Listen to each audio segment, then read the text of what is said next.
Di awal cerita terlihat beberapa pemuda-pemudi yang sedang nongkrong di warkop. Dia adalah Sean, Samlawi, dan Ricky.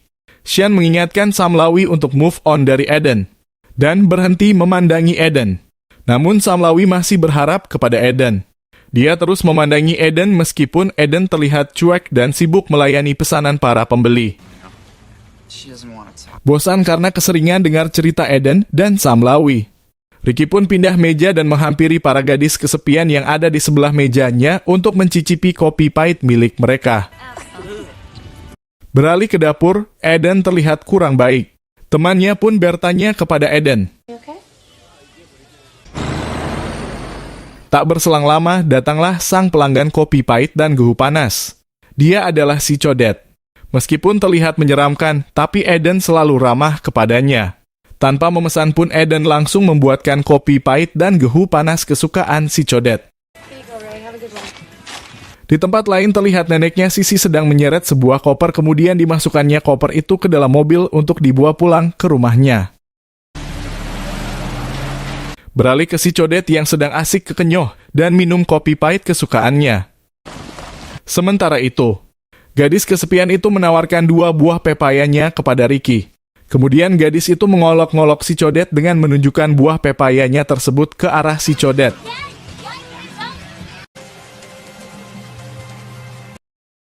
Setelah seharian bekerja, malam pun semakin larut dan gelap, mereka pun menutup warkopnya untuk pulang dan beristirahat. Di tempat lain, si nenek pun pulang membawa koper itu dengan penuh kecemasan. Seperti malam-malam sebelumnya, Eden menggoes sepedanya dengan penuh semangat dan keberanian karena beberapa hutan yang penuh begal dia lewati. Tepat di atas jembatan, tiba-tiba datanglah Samlawi menghampiri Eden dengan harapan bisa CLBK lagi. Namun yang terjadi adalah mereka cekcok di tengah jalan lantaran masing-masing tidak merasa memutuskan hubungan mereka. Alasan Eden hanya ingin melanjutkan sekolah dan pindah dari kota tersebut. Tiba-tiba Codet yang tidak sengaja melewati jembatan tersebut berhenti sejenak dan menanyakan keadaan Eden. Lalu Eric dengan nada tidak suka menyuruh Codet untuk pergi meninggalkan mereka karena ini privasi. Lalu Codet pun mengingatkan Samlawi untuk tidak parkir di jembatan karena itu berbahaya. Setelah itu Codet pun pergi meninggalkan mereka. Namun tiba-tiba ada sebuah mobil yang terlihat kehilangan arah dan hampir menabrak mobil Codet. Dan akhirnya mobil itu pun oleng dan nanggewer di bibir jembatan. Setelah mereka memeriksanya, ternyata Eden mengenali orang itu. Dia adalah neneknya Sisi. Dan mereka pun segera menolongnya. Samlawi merasa kesulitan untuk mengeluarkan nenek itu. Lalu Codet menarik tubuh Eric ke atas. Lalu Codet pun mencoba menolong wanita itu dengan masuk ke dalam mobil. Namun wanita itu berkali-kali membicarakan tentang koper. Tak berpikir lama, Codet pun membawa wanita itu keluar. Codet pun kembali masuk ke dalam mobil itu untuk mencari koper yang dibicarakan oleh nenek tersebut. Namun naasnya ular-ular di dalam koper tersebut keluar dan mencoba menyerang Codet. Akhirnya Codet pun digigit oleh ular itu dan mobilnya pun terjatuh ke rawa. Setelah terjatuh, Codet masih saja terus digigit oleh ular-ular tersebut dengan brutal. Polisi pun mulai berdatangan ke tempat tersebut. Mereka mengira itu adalah kecelakaan biasa dan Codet hanya digigit oleh ular rawa biasa. Setelah tim BPBD melakukan pencarian di sekitaran sungai, mereka menemukan sebuah koper di dalam mobil tersebut. Lalu mereka menyerahkannya kepada polisi. Tak berselang lama, datanglah Sisi untuk melihat keadaan neneknya. Dia pun sangat sedih karena ditinggalkan oleh neneknya. Di saat dia menangisi kepergian neneknya, tiba-tiba dia melihat kalung ular yang dipakai oleh neneknya. Lalu dia pun mengambilnya dan mulai teringat akan koper yang dibawa oleh neneknya itu. Setelah itu Sisi menghampiri polisi itu dan menanyakan apakah ada koper di dalam mobil tersebut. Lalu polisi itu pun menjawab ada, namun tak ada apa-apa di dalamnya. Sontak Sisi pun kaget mendengarnya. Lalu Sisi bertanya kepada Eden dan Samlawi apa yang terjadi dengan si Codet. Setelah mendengarkan semuanya, Sisi meminta agar polisi itu segera mengantarkannya pulang ke rumah neneknya. To my grandmother's house. Beralih ke rumah sakit, terlihat seorang petugas medis bercerita kepada temannya tentang kasus kematian yang jarang dia ketahui selama dia bekerja. Dia merasa penasaran ular apa yang telah menggigit pria tersebut. Ketika dia sedang asik menelepon, tiba-tiba ada suara aneh di ruang mayat tersebut. Lalu dia pergi memeriksanya dengan membuka mulutnya lalu menekan perutnya hingga keluar air. Dia pun merasa tenang karena memang penyebab pasien ini tewas adalah karena tenggelam dan digigit ular. Lalu dia menelepon istrinya di rumah untuk memberitahu jika dia pulang agak telat. Setelah selesai menelepon istrinya, dia kembali memeriksa mayat tersebut. Namun tiba-tiba dia dikagetkan dengan jasad si Codet yang menghilang. Dengan segera perawat itu mencarinya hingga ke ruangan lain. Dan apa yang terjadi? Beralih ke tempat lain, terlihat seorang polisi sedang menderek mobilnya yang mogok. Dia membawa mobil itu ke bengkel milik si Codet. Sesampainya di bengkel, polisi itu merasa ada orang yang sedang mengawasinya. Langsung saja polisi itu memeriksanya. Namun apa yang terjadi? Polisi itu tidak menemukan apa-apa di dalam. Lalu dia mendengar suara yang mencurigakan di luar. Namun tetap saja dia tidak menemukan siapa-siapa. Dia pun memeriksa sampai ke bawah mobil truk, dan tiba-tiba dia melihat ada orang yang melintas. Sontak dia langsung menelepon dan meminta bantuan ke kantor polsek. Polisi itu belum selesai menelepon, tiba-tiba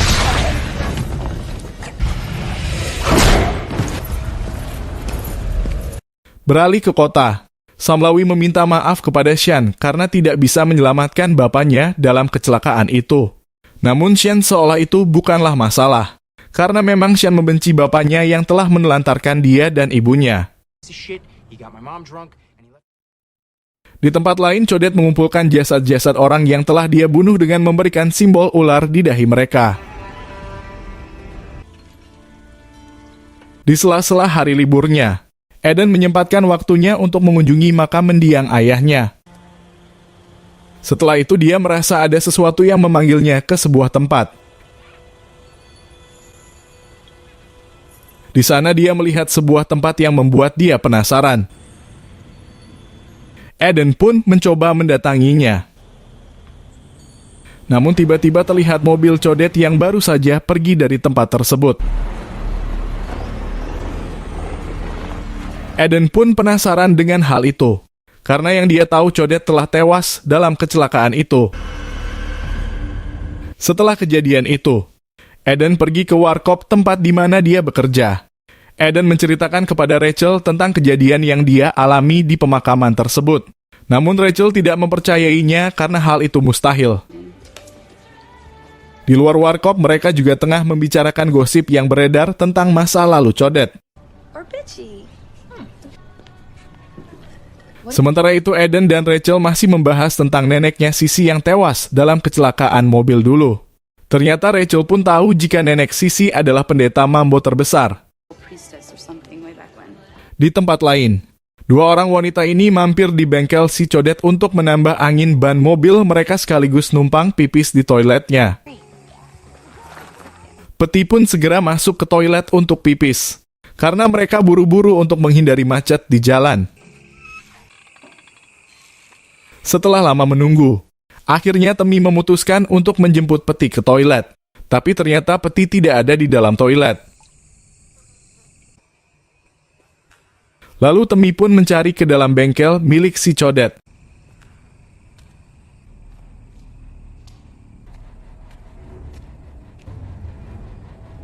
Hingga dia dikagetkan dengan sepatu Peti yang terlepas di lantai, sementara si Peti tidak ada. Hingga akhirnya Temi menginjak ceceran darah sehingga dia tergelincir dan jatuh ke lantai. Lalu muncullah Codet dan menyerang Temi. Temi pun mencoba melarikan diri dari tempat itu, namun pintunya terkunci. Lalu Codet menyerang Temi dengan brutal. Dia menurunkan mobil itu untuk menjepit tubuh Temi. Codet terus saja menyiksa Temi dengan sadis. Di tempat lain, Sean dan Rachel sedang sibuk mengadu jigong. Kemudian Samlawi dan Eden pun mendatangi mereka. Ternyata di sana sudah ada Ricky yang sedang membahas tentang kematian orang-orang yang terjadi belakangan ini. Dan pelakunya adalah bapaknya Sean alias si Codet. Sean pun merasa tersinggung dengan perkataan mereka. Lalu dia pun segera pergi meninggalkan tempat itu. Seketika Samlawi menyusul Sean, karena dia khawatir dengan Sean yang dalam keadaan mabuk. Sementara itu, Eden, Ricky, dan Rachel mendatangi rumah Sisi untuk bertemu dengannya. Sesampainya di sana, mereka langsung masuk ke rumah tersebut. Di dalam sana ternyata Sisi masih tidak menjawab mereka, lalu mereka melihat-lihat lukisan yang ada di dinding rumah itu.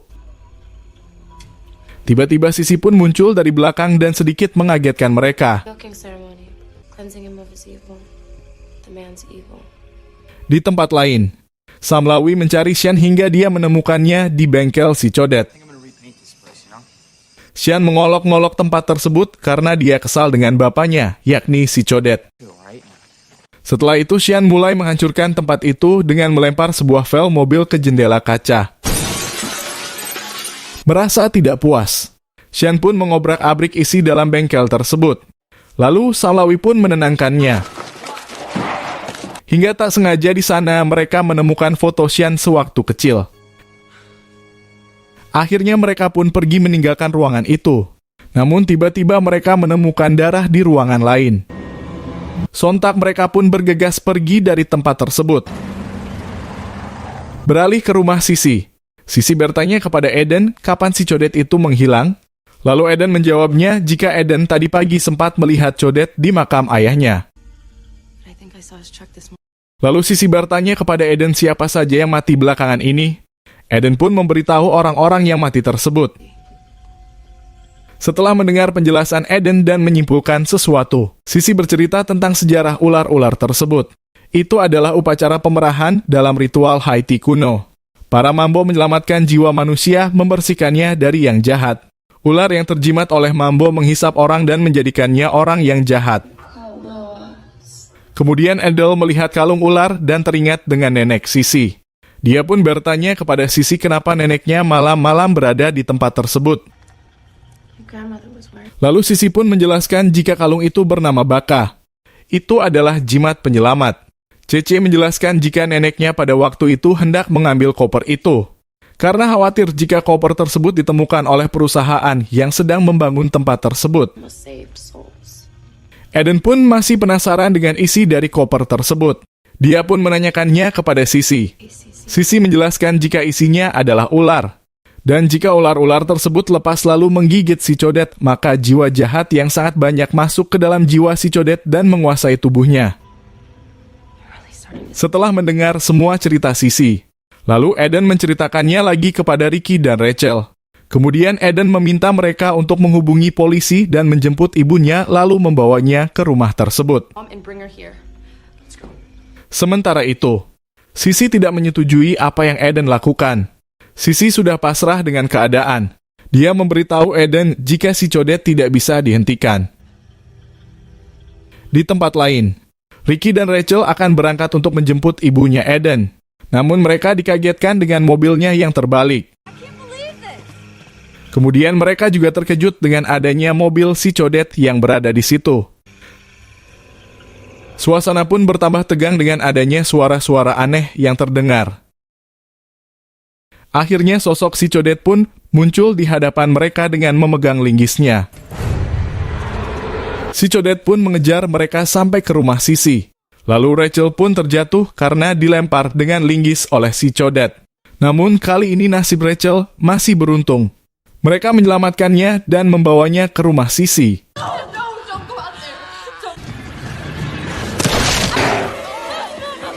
Namun nasib sial menimpa Ricky. Kakinya terluka karena ditusuk oleh Codet. Dan akhirnya dia pun koit. Setelah memboneng Ricky, si Codet kemudian membuat simbol ular di dinding rumah tersebut menggunakan darah Ricky. Eden pun tak tinggal diam. Dia mencoba menanyakan senjata kepada Sisi. Lalu dia pun mengambil senjata itu. Tak berselang lama, datanglah Samlawi dan Xian ke rumah Sisi. Samlawi dan Xian dikejutkan oleh cahaya lampu mobil yang menyorot mereka. Dan ternyata itu adalah si Codet. Mereka pun langsung lari dan masuk ke rumah Sisi. Xian masih tidak percaya jika makhluk itu adalah bapaknya. Namun seketika leher Xian ditarik dengan rantai oleh si Codet.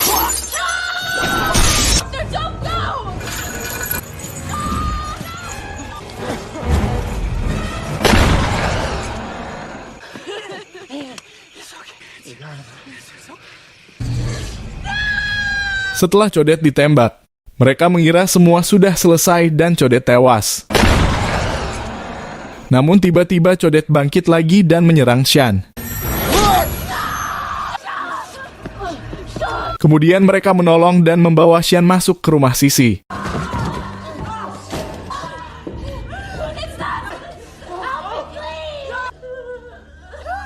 Akhirnya Xian pun menghembuskan nafas terakhirnya dengan luka yang sangat mengenaskan. Di luar rumah, si Codet masih setia menunggu mereka dengan sedikit muter otak untuk masuk ke rumah tersebut. Karena rumah itu dilindungi oleh jimat penyelamat. Kemudian Eden bertanya kepada Sisi tentang bagaimana cara menghentikan makhluk tersebut. Sisi pun memberitahunya jika jalan satu-satunya adalah menggunakan baka. Namun hal tersebut mustahil karena mereka harus melakukan ritual yang hanya bisa dilakukan oleh Mambo asli. Walaupun sedikit ragu akan berhasil, Sisi mengatakan jika ada cara lain, yakni dengan menggunakan boneka voodoo. Namun cara tersebut hanya bisa menahan tubuh Codet saja, tidak dengan jiwa jahatnya. Dan cara tersebut syaratnya harus menggunakan bagian tubuh si Codet. Seketika Eden mempunyai ide, yakni dengan menggunakan darah Xian. Karena Xian adalah anak dari si Codet. Namun Rachel dan Ricky tidak menyetujui rencana Eden tersebut karena mereka tidak tega dengan keadaan Xian. Setelah Eden menjelaskan dan membujuk mereka, akhirnya ritual pun mulai dilakukan.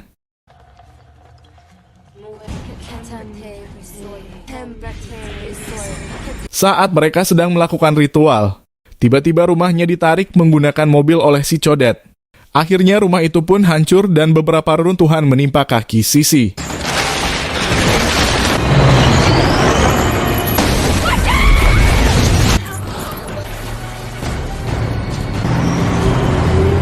Setelah menarik rumah itu, kemudian Codet turun dari mobilnya untuk mendatangi mereka.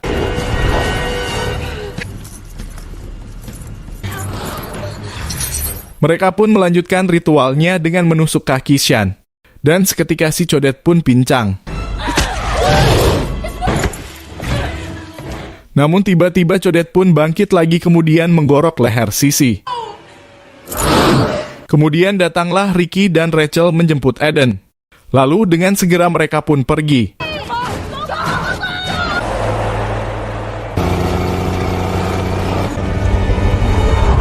Namun Codet tidak tinggal diam. Dia mengejar mereka dengan truknya.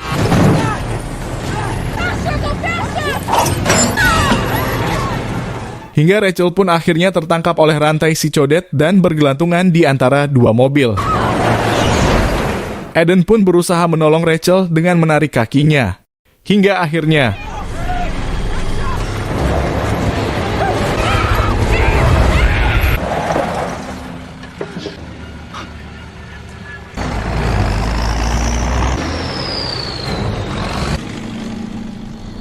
tak berhenti di situ.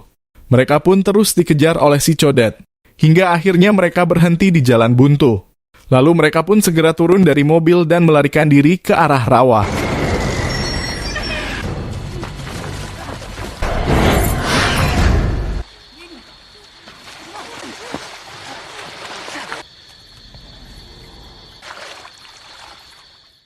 Mereka terus bersembunyi sementara si Codet menyelam ke dalam rawa.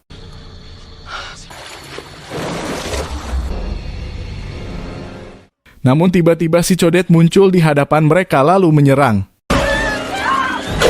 Setelah itu Samlawi dan Eden pun terpisah.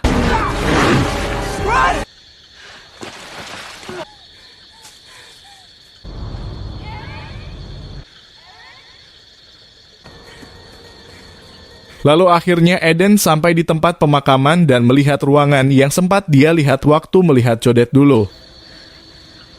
Dengan segera dia pun berlari memasuki ruangan tersebut.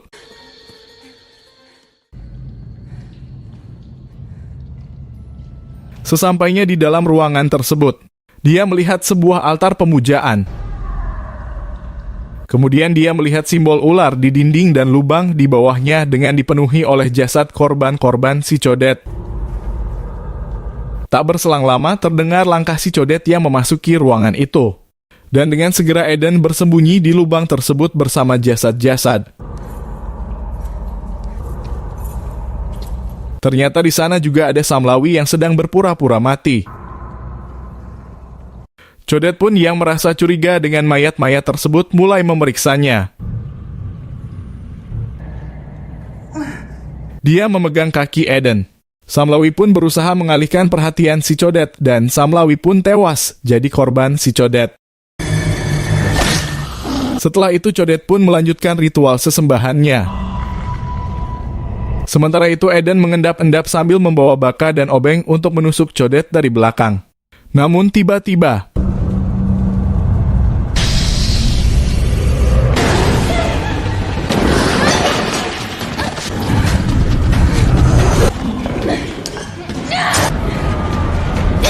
lalu Eden mendorong codet hingga mereka berdua jatuh ke ruang bawah tanah.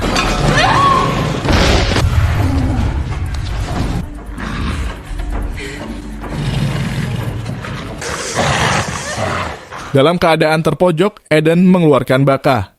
Seketika codet pun mundur.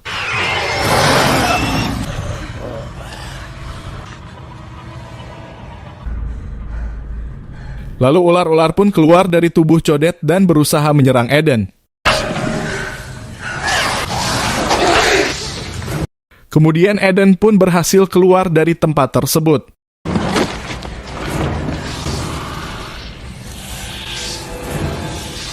Eden berusaha menutup lubangnya untuk mengurung ular-ular tersebut. Lalu Eden segera meninggalkan tempat itu. Di sana dia menemukan truk si codet. Dia pun sempat ragu untuk mengendarainya. Namun tiba-tiba terdengar ada yang datang. Tanpa pikir panjang dia pun langsung menyalakan mobil tersebut. Keys, start. Come on.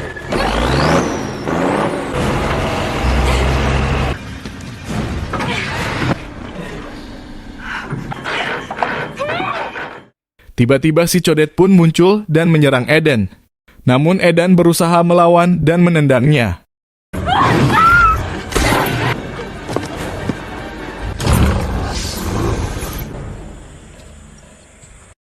Codet masih saja mengejar dan mencari Eden.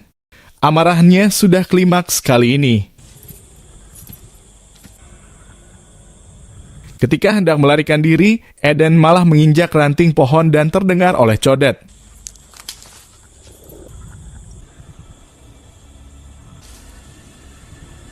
Si codet pun mendatangi semak-semak di mana Eden bersembunyi, kemudian memukulnya. Namun ternyata Eden sudah tidak ada. Codet pun dibuat penasaran oleh Eden. Belum semenit penasaran, tiba-tiba sebuah truk muncul dan menabrak codet hingga tewas.